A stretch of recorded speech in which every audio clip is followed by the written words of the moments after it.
La porte de la cabine a claqué derrière moi avec un bruit sec et le hublot a vibré comme une dent sensible.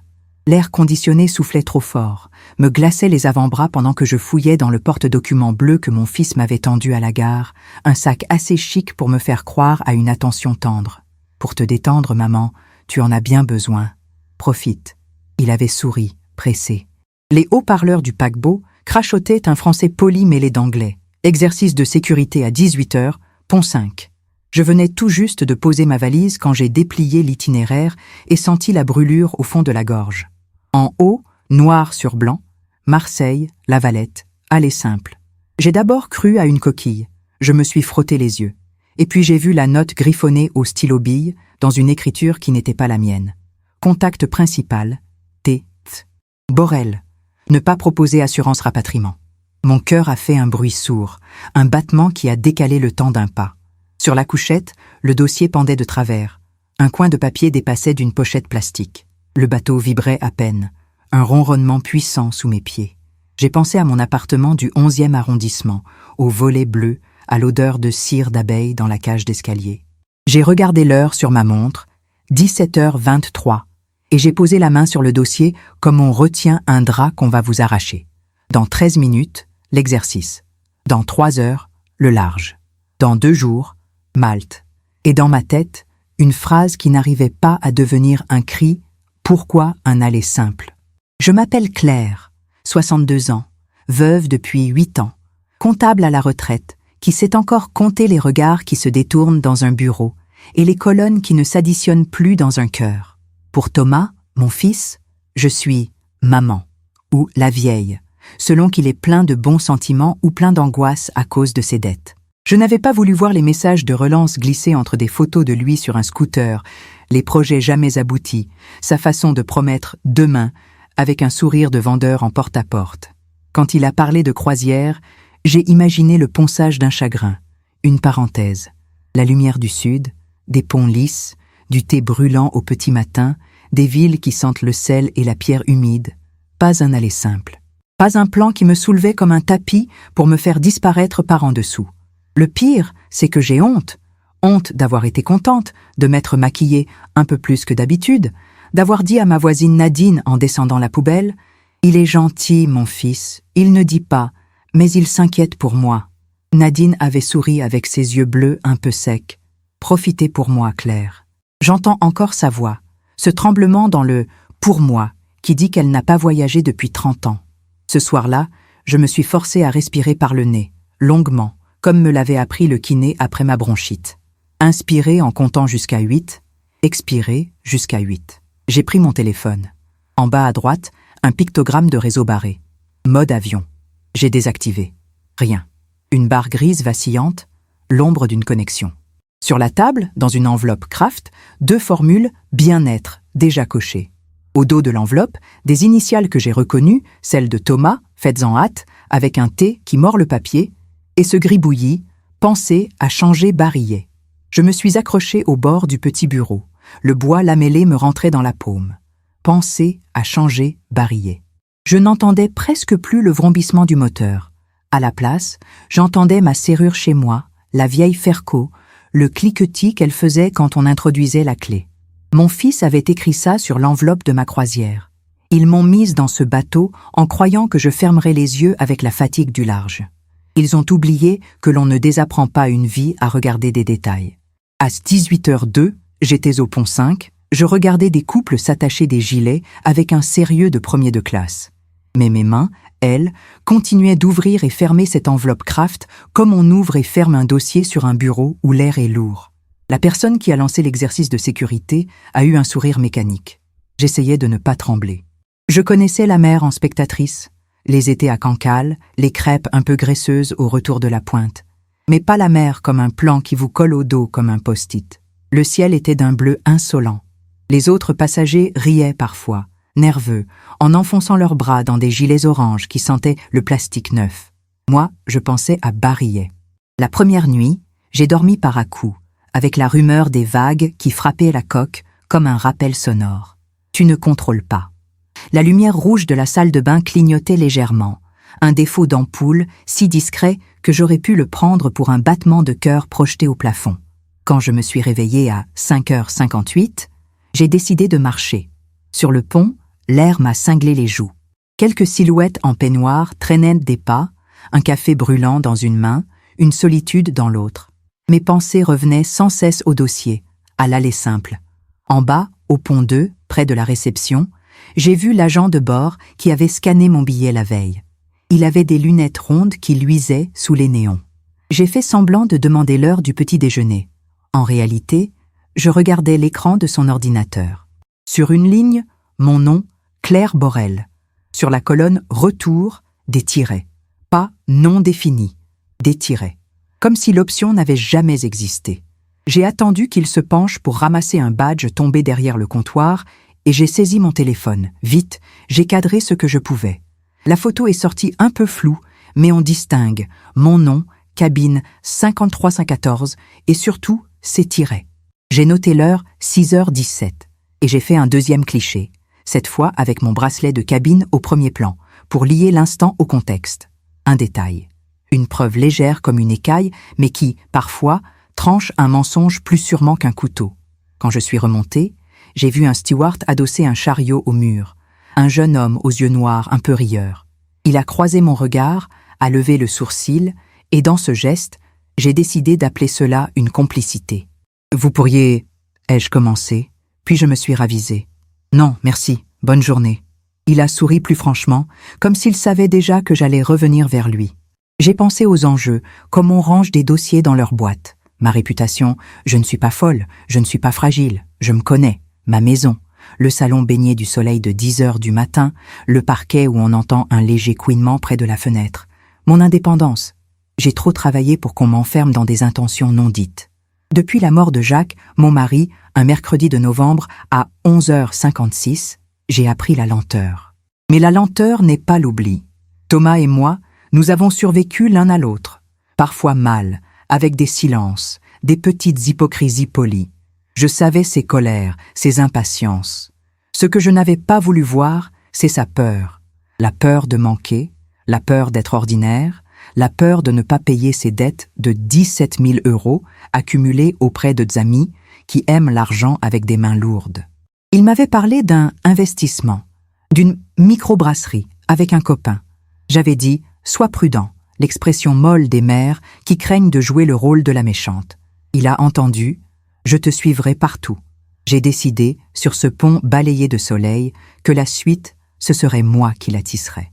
À 8h40, après une douche trop chaude qui m'a rendu un peu de couleur, je suis redescendue voir le jeune steward. Je l'ai abordé avec le sourire des vieilles dames qui demandent leur chemin même quand elles connaissent la route. « Je m'appelle Claire. Moi c'est Samir », a-t-il dit, en désignant sa plaque.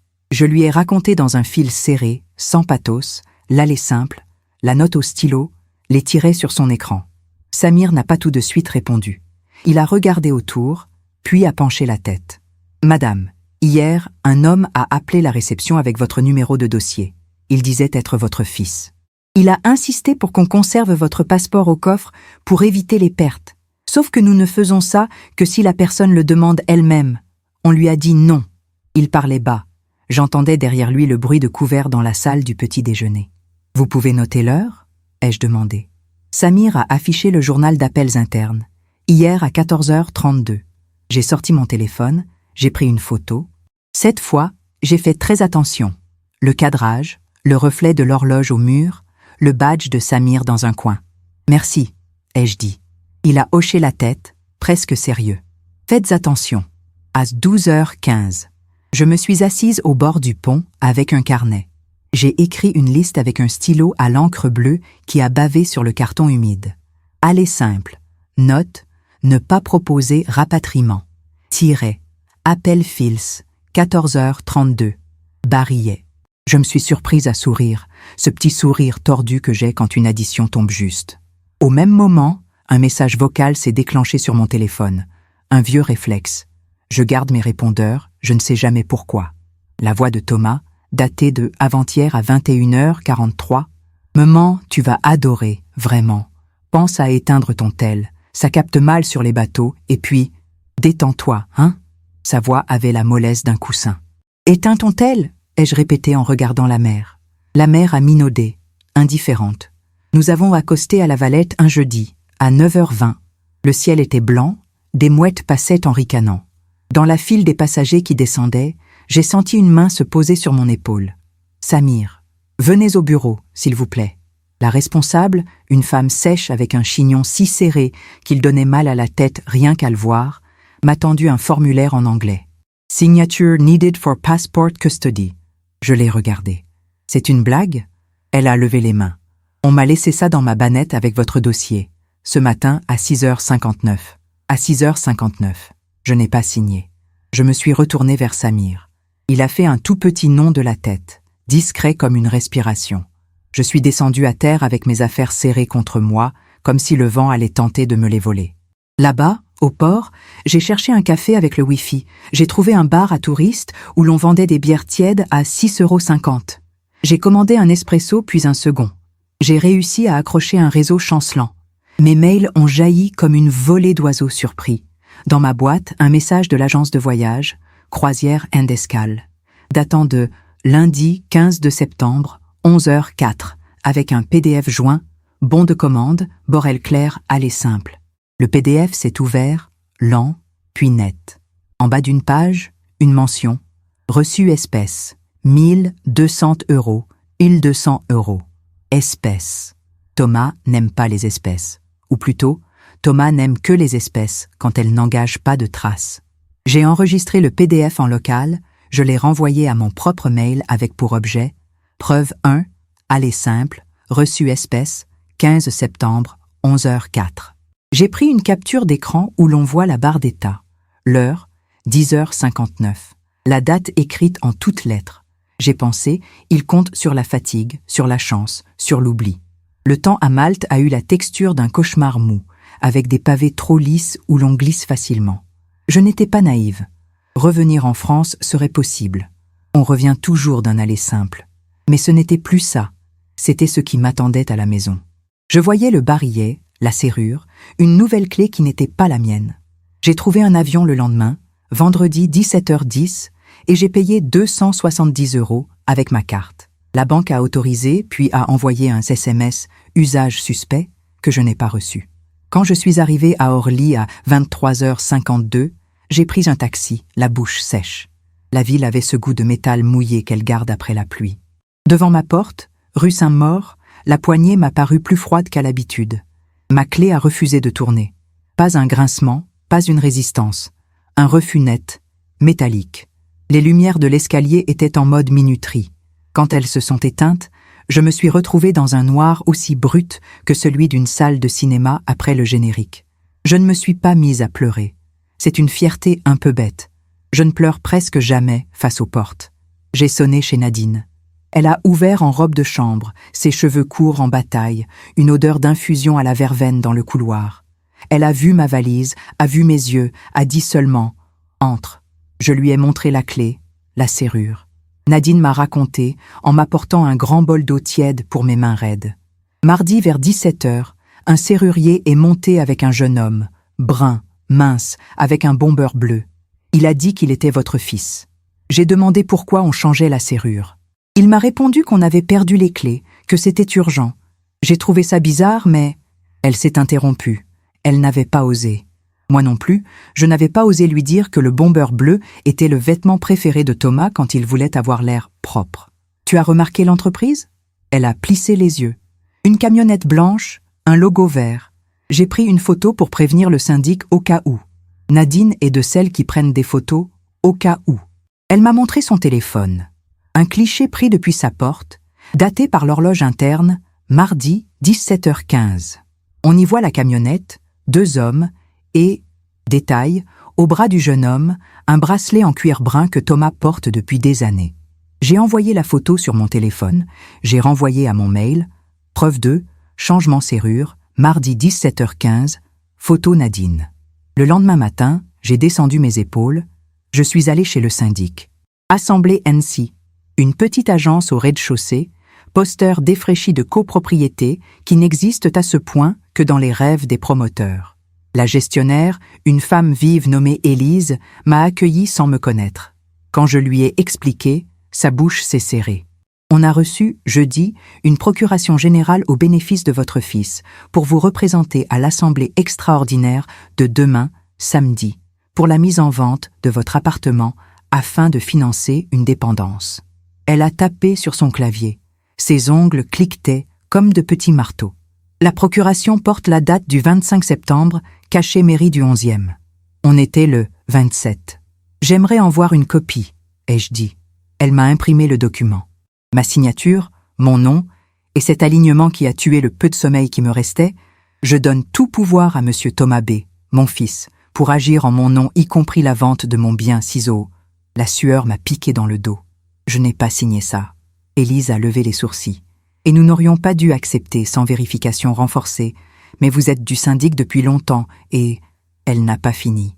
Elle s'est redressée. Venez demain. L'assemblée est publique pour les copropriétaires. Si vous êtes là, vous pourrez vous opposer. Je suis sortie avec la copie dans mon sac, une feuille qui me brûlait les doigts. J'ai appelé le commissariat du 11e, j'ai expliqué. La femme au bout du fil avait une voix rassurante, le genre de timbre qui cataplasme. Déposez une main courante immédiatement, madame, pour l'instant. Et si on constate le faux, vous porterez plainte pour faux et usage de faux et violation de domicile. À 14h30, j'étais derrière une vitre, une chaise un peu trop basse, une plante en plastique un peu trop triste. J'ai décrit calmement l'allée simple, la note manuscrite, l'appel du fils au bateau, la serrure changée, la procuration. La gardienne de la paix a tapé lentement, les mots apparaissaient comme des petits wagonnets. Elle a noté « Vendredi, 27 septembre, 14h34. Dépôt main courante. Madame Borel indique ne pas reconnaître sa signature. Je suis ressortie avec le numéro de la main courante, je l'ai photographié. La date, l'heure en toutes lettres, mon nom, la mention « remis en main propre ». Preuve solide, parce qu'officielle et datée, mais pas encore ce coup de massue qui fait taire les aves et les « on dit ». Samedi, 10h, j'ai pris un café trop fort chez Nadine. Elle m'a serré la main longtemps avant de me la lâcher. Dans l'ascenseur, j'ai observé mon visage dans la glace piquée. J'ai des rides que j'aime bien, des rides qui disent que j'ai ri, d'autres qui disent que j'ai retenu des larmes. Dans la salle commune au rez-de-chaussée, la réunion de copropriété avait commencé. On aurait dit une petite pièce de théâtre avec des rôles qui se reniflent. Le voisin du 2e qui soupire, la jeune du 3e qui s'excuse d'être en retard, et Thomas, au fond. Il avait mis une chemise, la blanche qui jaunissait un peu au col. Il a pâli en me voyant entrer. Ses yeux ont vacillé, juste une seconde. Assez pour que je voie ce que j'avais voulu oublier. L'enfant qui attend qu'on le pardonne sans rien changer. Le président de séance, un type long comme un jour sans pain, a toussé. Nous ouvrons l'assemblée extraordinaire pour délibérer de la vente du lot numéro. Sa voix a traîné. Thomas s'est avancé. Je représente ma mère, empêchée. Voici la procuration. Élise a levé ma copie, a croisé mon regard. Madame Borel est là. Une rumeur a traversé la pièce. Thomas s'est retourné vers moi, a retrouvé son sourire, celui qui voudrait proposer une glace après une gifle. Maman. On dit maman quand on ne trahit pas, ai-je pensé sans le dire. Je n'ai pas élevé la voix. Je me suis simplement mise debout. J'ai posé mes papiers sur la table. La capture d'écran du journal d'appel de la réception du bateau avec 14h32 et l'indication « demande de garde-passeport par le fils ». L'email de l'agence, lundi 15 septembre 11h04, mentionnant « allée simple », la photo de la camionnette, mardi 17h15. Les regards se sont allumés comme des veilleuses. J'ai expliqué que je n'avais signé aucune procuration, que ma serrure avait été changée sans mon accord, que mon fils avait tenté d'empêcher mon retour en orchestrant un aller simple et des consignes de rétention de passeport. J'ai utilisé mes mots de comptable, secs, précis, alignés. Un voisin du 4e a murmuré « C'est grave, ça ». Thomas a levé les mains. « Non mais attendez, c'est... Maman fatigue, elle confond. J'essayais de la protéger, elle oublie, elle... » Le « elle » m'a traversé comme une pluie froide. J'ai fixé ses pupilles. Tu as écrit « Pensez à changer barillet » au dos de mon enveloppe. Il a cherché une porte dans l'air. Il n'y en avait pas. Élise s'est raclé la gorge. En l'absence d'un consentement présent et express de madame, aucun vote ne sera tenu sur la vente de son lot. Je sentais mes cuisses trembler alors que je me tenais droite. La pièce sentait la poussière et une colère vieille. Ce samedi-là, la réunion s'est ajournée. Thomas a voulu m'attraper par le bras en sortant. J'ai reculé juste de ce qu'il fallait pour que sa main ne touche que l'air. « On parle chez moi », a-t-il dit. « Chez moi », j'ai corrigé. Il a baissé les yeux, puis a remonté sa mâchoire comme on remonte une manche. « Tu joues à quoi ? Tu vas finir ?» Il n'a pas terminé. Je n'ai pas peur de ces phrases gamorces. Elles n'ont d'effet que quand on y croit. Je suis remontée chez Nadine avec l'énergie sèche de ceux qui savent que chaque marche les rapproche d'un bureau où ils déposeront les pièces pour que la mécanique se mette en route. Le lundi suivant, j'étais chez la notaire qui m'avait aidé pour la succession de Jacques. Maître Lenoir, une femme d'une 50aine d'années, brune, d'un sérieux qui rassure. Je lui ai tendu la procuration. Elle l'a lu, ses sourcils se sont levés doucement. Le cachet de la mairie du 11e est étrange. Elle a pris une loupe. J'ai senti mon cœur gonfler un peu. Ce geste d'horlogère me faisait du bien. Je vais appeler la mairie et demander l'extrait du registre des légalisations de signature pour la date indiquée, le 25 septembre. Le registre des légalisations, j'ignorais que cela existait en tant que tel, et j'ai aimé ce mot, registre. Un endroit où les gestes administratifs laissent une trace qu'on peut vérifier. L'unique amour que j'ai appris à respecter en 35 ans de comptabilité. La trace. Elle a aussi proposé, méthodique, nous ferons une demande de copie de la requête déposée au juge des contentieux de la protection si une mise sous tutelle a été sollicitée. Une mise sous tutelle. Le mot a fait mine de tomber, puis s'est arrêté juste devant mes pieds. J'ai vu la logique.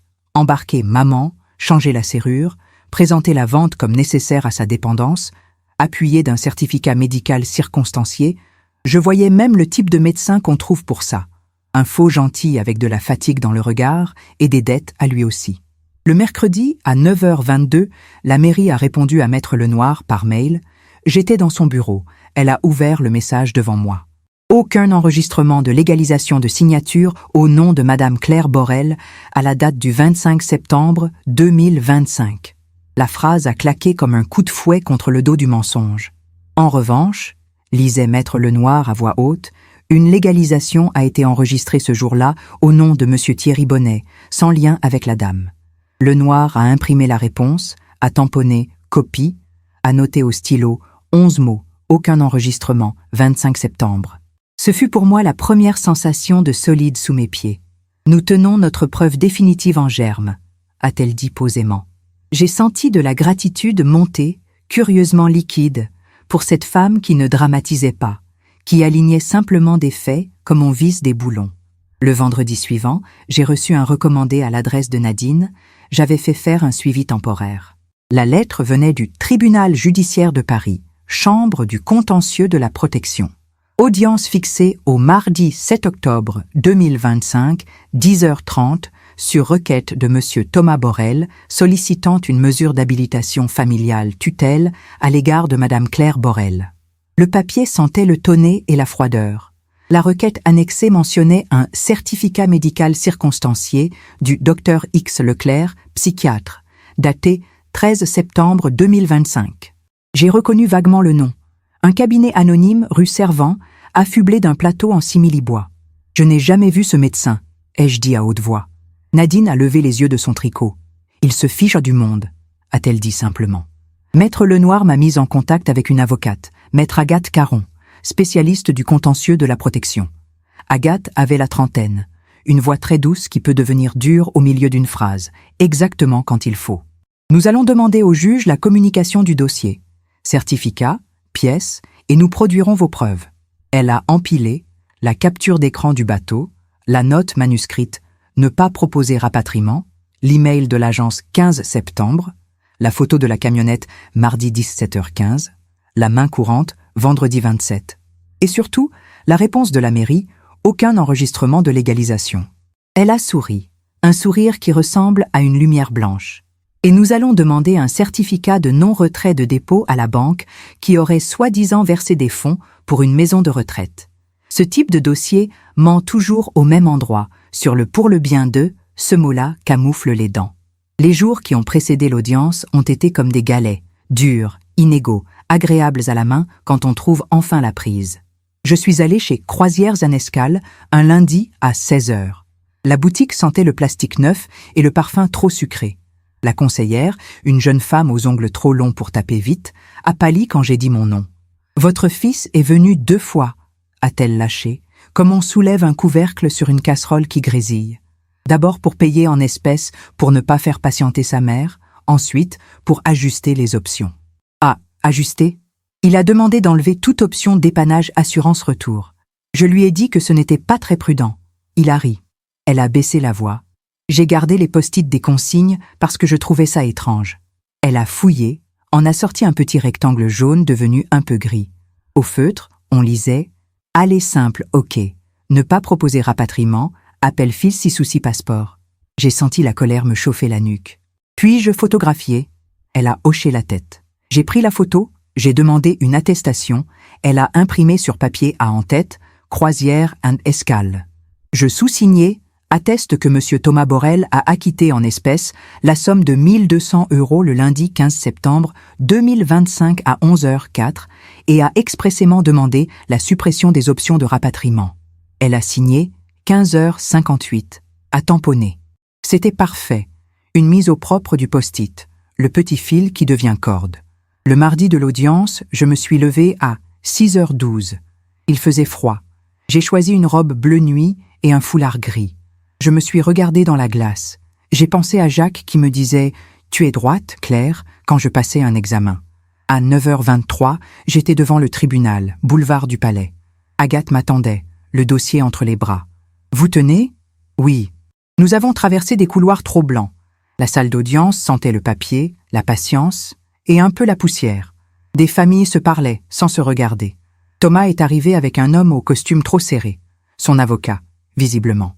Il ne m'a pas salué. Son regard a choisi un point sur le mur, cette manière qu'ont les enfants de redevenir invisibles quand ils ne veulent pas être vus. L'audience a commencé à 10h38. Le juge, une femme brune aux cheveux courts, a consulté nos pièces avec des yeux qui savent lire vite et bien. Thomas a parlé le premier sur la lancée préparée. Ma mère est désorientée depuis des mois. Oublie ses casseroles sur le feu, confond les jours, confie ses papiers à des inconnus. J'ai souhaité son bien. Il a dit « bien » en appuyant trop. L'avocat a brandi le certificat médical circonstancié du docteur Leclerc. Agathe s'est levée, a dit doucement « Madame le juge, nous contestons le certificat tant sur sa réalité que sur sa valeur. Nous sollicitons une expertise et à titre principal, nous produisons des éléments montrant des manœuvres de monsieur Borel pour isoler sa mère, croisière aller simple payée en espèces, suppression volontaire de l'option rapatriement, tentative de rétention du passeport à bord, journal d'appel 14h32, changement de serrure sans consentement, photo datée mardi 17h15, procuration prétendument légalisée, or le registre de la mairie atteste aucun enregistrement au nom de Madame Borel à la date du 25 septembre. Elle a posé chaque pièce, comme autant de cailloux blancs sur un sentier sombre. La greffière a projeté sur l'écran une partie du dossier. On voyait la capture d'écran du système interne du bateau avec, en haut à droite, 6h17, la ligne « Retour ». Et le journal d'appel interne avec 14h32, demande de garde-passeport par le fils. L'écran a lancé une clarté blanche sur les joues du juge. J'ai vu les yeux de 2 personnes au fond qui se sont relevés de leur téléphone. Le post-it photographié a circulé. La mention « Ne pas proposer rapatriement » a eu l'effet d'un doigt trempé dans du vinaigre sur une langue qui ment. Thomas a commencé à trembler des lèvres. C'était pour éviter qu'elle se perde. La phrase a trébuché. Agathe a alors dégainé la lettre de la mairie. Elle l'a lue en insistant sur les mots en toutes lettres. Aucun enregistrement de légalisation de signature au nom de Madame Claire Borel à la date du 25 septembre 2025, mairie du 11e arrondissement de Paris. Le juge a posé ses mains à plat. « Monsieur, d'où vient ce cachet ?» Silence. Une goutte de sueur a coulé de la tempe de Thomas. Il a avalé sa salive. C'est l'agent qui m'a dit. » « Quel agent ?» Son avocat a tenté de prendre la balle. Mon client a été conseillé, mal conseillé, nous verrons lors de l'instruction de l'éventuel faux. La salle, bien élevée, afin d'oublier que nous étions en présence d'une manœuvre. Le juge a ordonné, sur le champ, une vérification auprès de la mairie, a noté le numéro de la main courante, a demandé si je tenais à ce que la requête soit traitée contradictoirement. Je souhaite parler, Madame le juge. Ma voix n'a pas tremblé. J'ai raconté, sans en rajouter, les mots tels qu'ils me sont revenus. Aller simple, barillet, ne pas proposer. J'ai parlé du salon à 10 heures du matin, de la cire d'abeille dans l'escalier, de Jacques, de mes colonnes alignées, de cette façon de marcher droit qu'on garde même quand on a une peur animale. La salle a gardé le silence. Le juge a dodeliné un peu de la tête. Elle avait ce regard qui vous mesure sans vous peser. « Je vous crois, madame », a-t-elle dit. Le moment le plus tranchant est venu d'une manière presque douce. Agathe a demandé que soit appelée une témoin, Élise du syndic, qui avait pris sa matinée pour venir. Elle a expliqué la procuration arrivée jeudi, l'étonnement, le cachet, les habitudes. Elle a avoué, honnête, « Nous avons manqué de vigilance. Nous allons changer notre procédure. Désormais, toute procuration générale pour une vente nécessitera, en plus de la légalisation de signature, un appel systématique à l'intéressé, quoi qu'en dise le mandataire. » Le juge a noté « prise de conscience utile ». Je me suis senti, juste une seconde, utile. À 12h17, l'audience a pris fin. Le juge a rendu sa décision à 14h30. L'intitulé m'a rassasié d'un coup. Rejet de la mesure de protection. Signalement au parquet pour examen des infractions de faux et usage de faux, tentative d'escroquerie et violation de domicile. Injonction à M. Borel de remettre sans délai un jeu de clés à Mme Borel et de cesser toute démarche de vente. Autorisation donnée à Mme Borel de faire changer la serrure à ses frais et à ceux de M. Borel. Les mots ont eu un goût de métal, mais du bon métal, celui qui tient les ponts. Thomas m'a attendu dans le couloir. Son visage avait perdu sa jolie couleur de petit garçon du dimanche. « Maman », a-t-il dit, et ça sonnait comme une demande de tétine. « Pourquoi ?» Je l'ai regardé longuement. « Pour te retenir ou pour me faire disparaître ?» Il a baissé le nez. « Il me presse. Tu comprends, j'avais besoin de liquider, de... »« Liquider-moi, Thomas ?» Il a voulu me toucher le bras. Je l'ai laissé.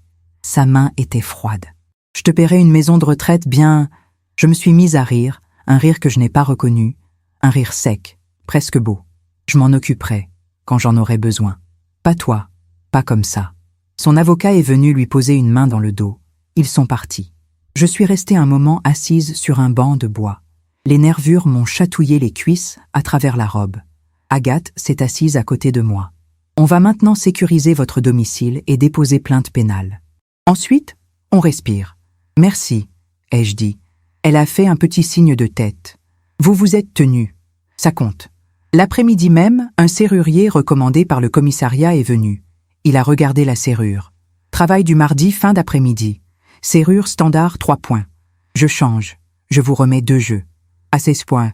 16h28, je tournais une nouvelle clé. La mienne. Dans l'entrée, l'odeur de cire était exactement comme dans mon souvenir, plus précise même. Une odeur qui a agi sur moi comme la mémoire de la Madeleine agit sur Proust. Sauf que, là, ce n'était pas de la littérature, c'était ma vie qui reprenait sa place comme un tableau mal accroché qu'on a enfin redressé. J'ai ouvert les fenêtres. Rue Saint-Maur a répondu avec ses bruits de lime sur du métal, son scooter qui a un pot d'échappement trop bruyant depuis 3 semaines, et la voix de Nadine. « Claire ?» Je lui ai fait signe. Elle a levé les pouces. Nous avons déposé plainte pénale le jeudi 2 octobre à 10h16. Le fonctionnaire a pris mon dossier comme on prend le courrier du matin, sans emphase, avec sérieux. Agathe a ajouté la pièce ultime que Maître Lenoir venait d'obtenir. Copie certifiée conforme de la page du registre des légalisations de signature, où l'on voit, à la ligne du 25 septembre, d'autres noms que le mien, et en marge, la mention « Aucun enregistrement au nom de Borel-Claire ». Un cachet conforme à l'original et la signature de la chef de service. Elle a expliqué pourquoi c'était béton. C'est un registre à la main, tenu au stylo, relié et numéroté, qui n'admet pas d'ajout ex post. Le fait de ne pas y figurer prouve qu'aucune légalisation n'a eu lieu et donc que le cachet sur la procuration est apocryphe. « Comment l'avez-vous obtenu ?» a demandé l'OPJ par réflexe. « Par demande écrite à la mairie, fondée sur le droit d'accès aux documents administratifs ?» a répondu Maître Lenoir dans son courrier. Le fonctionnaire a hoché la tête, la normalité calme qui démonte les pièges. Agathe a ajouté l'attestation de croisières en escale, les captures datées, la main courante, la lettre du juge, l'ordonnance. Le puzzle avait enfin une image. Je pourrais dire que j'ai pleuré ensuite, que je me suis effondrée sur un fauteuil pendant que Nadine mettait de l'eau à bouillir, que le chat de la voisine est venu se frotter à mes jambes, comme pour vérifier si j'existais encore. C'est vrai, mais ce n'est pas la vérité qui compte. Ce qui a vraiment compté, c'est que le lendemain de l'ordonnance, le syndic a envoyé un mail à tous les copropriétaires, vendredi 9h32, pour annoncer la modification des procédures explicites. Toute procuration générale sera désormais vérifiée par appel ou rencontre avec l'intéressé. Obligation pour le mandataire de présenter une pièce d'identité en original vérifié et photographiée. Le même jour, l'agence de voyage a mis une note interne « Ne jamais accepter d'instructions tierces sans vérification directe du voyageur ». Quant à la mairie du 11e, 2 semaines plus tard, j'ai vu sur leur site une mention nouvelle « Légalisation de signature, rendez-vous personnel et écriture faite devant l'agent. Aucun pli intermédiaire. Il y a des victoires minuscules qui, mises bout à bout, font une barrière. Thomas, la justice a suivi son cours. Il a été mis sous contrôle judicial, avec interdiction d'approcher à moins de 200 mètres. J'ai appris par hasard, un mardi à 18h, par un voisin barman, qu'il avait tenté de revendre des cartons de bière d'une microbrasserie qui n'existait pas. Il y a des habitudes qui doivent être nettoyées avec des années, pas avec des phrases. Il m'a envoyé une lettre. Je l'ai ouverte un dimanche, 11h12, en posant mon café pour ne pas le renverser. Il y avait 3 pages. La première disait « Pardon », d'une écriture qui voulait imiter la sincérité. La seconde disait « Tu ne sais pas ce que c'est », avec des justifications qui enjambent les faits. La troisième disait « Je suis ton fils ». J'ai pensé « Oui, et c'est précisément pour ça que je me tiens debout ». J'ai rangé la lettre dans un dossier qui s'appelle « À traiter » et j'ai sorti un torchon pour essuyer la table. Des mois ont passé. L'hiver s'est installé. Le 22 décembre, j'ai mis le nez dehors et il sentait la fumée de cheminée et la vapeur des bouches. Le procès pénal aura lieu au printemps prochain. Agathe m'a dit « Nous y serons posés ». En attendant, la vie s'est remise à faire des petits bruits. J'ai repris un bénévolat au club de lecture de la bibliothèque du quartier. Un jeudi, j'ai lu à haute voix un passage sur la mer. Une jeune femme au fond a levé la main. Moi aussi, on a voulu me faire invisible pour mon bien. Sa voix tremblait, mais sa bouche souriait. Je lui ai souri en retour, avec ce respect que j'ai pour les gens qui mettent des mots sur des trous. Nadine a appris à boire des thés trop infusés. Elle s'est acheté un manteau rouge parce que j'ai froid. Nous bavardons le soir, en attendant que la minuterie de l'escalier coupe la lumière et nous dévore un peu. Je retourne parfois m'asseoir près du hublot, mais dans ma cuisine, avec la vitre qui donne sur la petite cour intérieure. Le bruit de la ventilation des restaurants d'en bas a la même constance que le moteur du bateau. Je pense à Samir. J'ai envoyé une carte à l'adresse du siège de la compagnie pour le remercier. Je pense à Maître Lenoir, à Agathe, à Élise, à la greffière qui prenait des notes sans lever les yeux. Je pense à Thomas.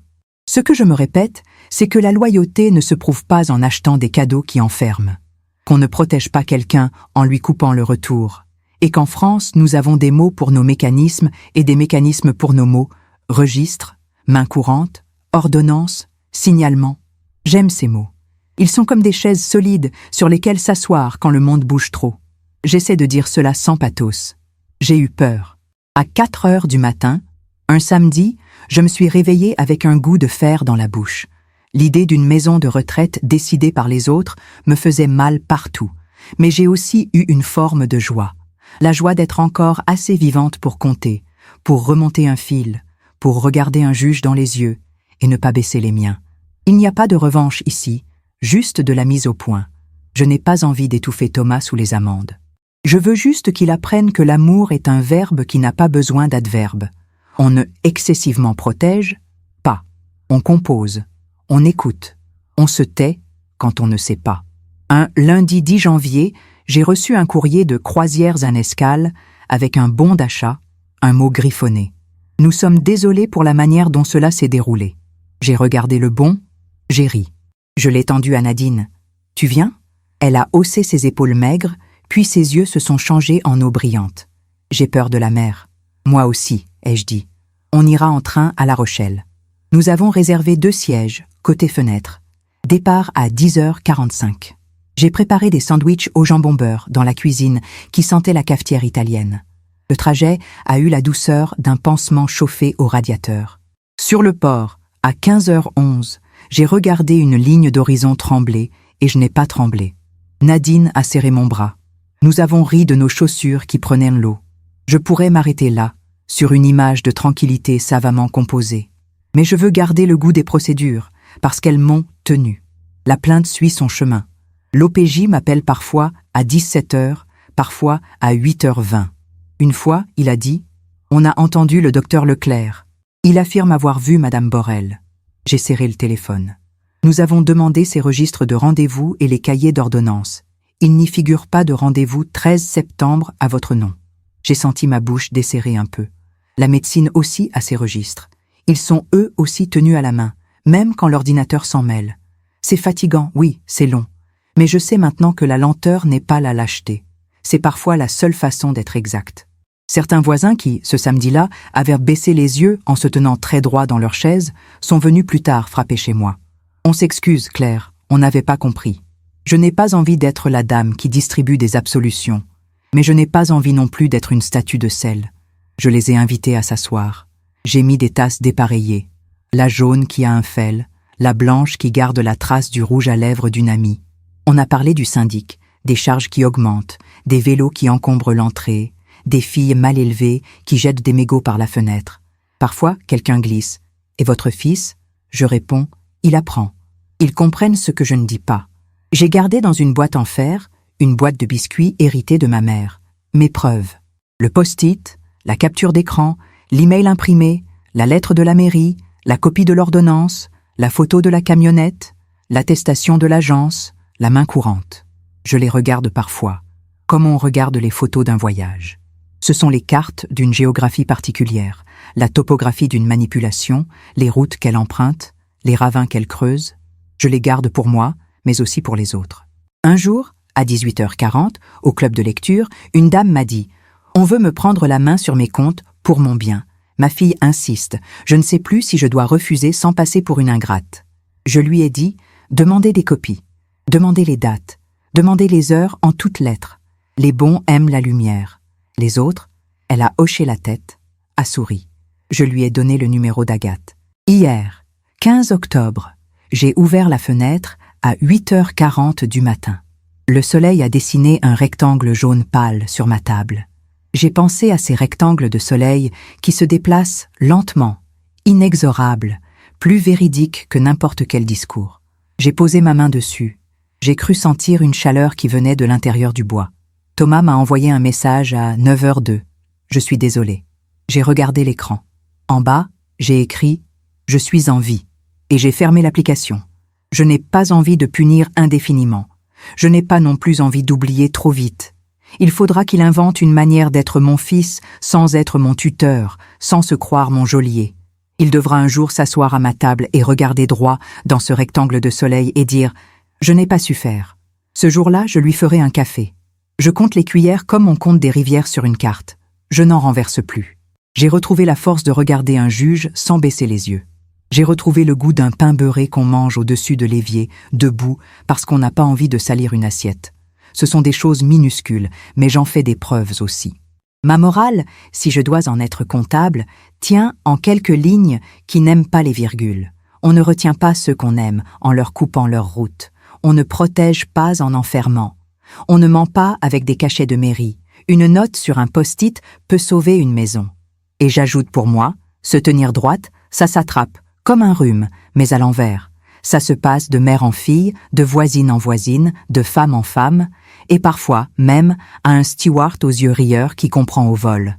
La prochaine fois que quelqu'un me dira « pour te détendre », je sourirai, et je regarderai la date en toutes lettres, l'heure en toutes lettres, le retour en toutes lettres. Et s'il manque, je le demanderai, puis je l'exigerai, et je n'embarquerai pas. Je sortirai un torchon, j'astiquerai ma table, j'ouvrirai ma fenêtre, et je laisserai le rectangle de soleil grimper lentement sur la peinture jusqu'à ce qu'il trouve sa place exacte sur le mur.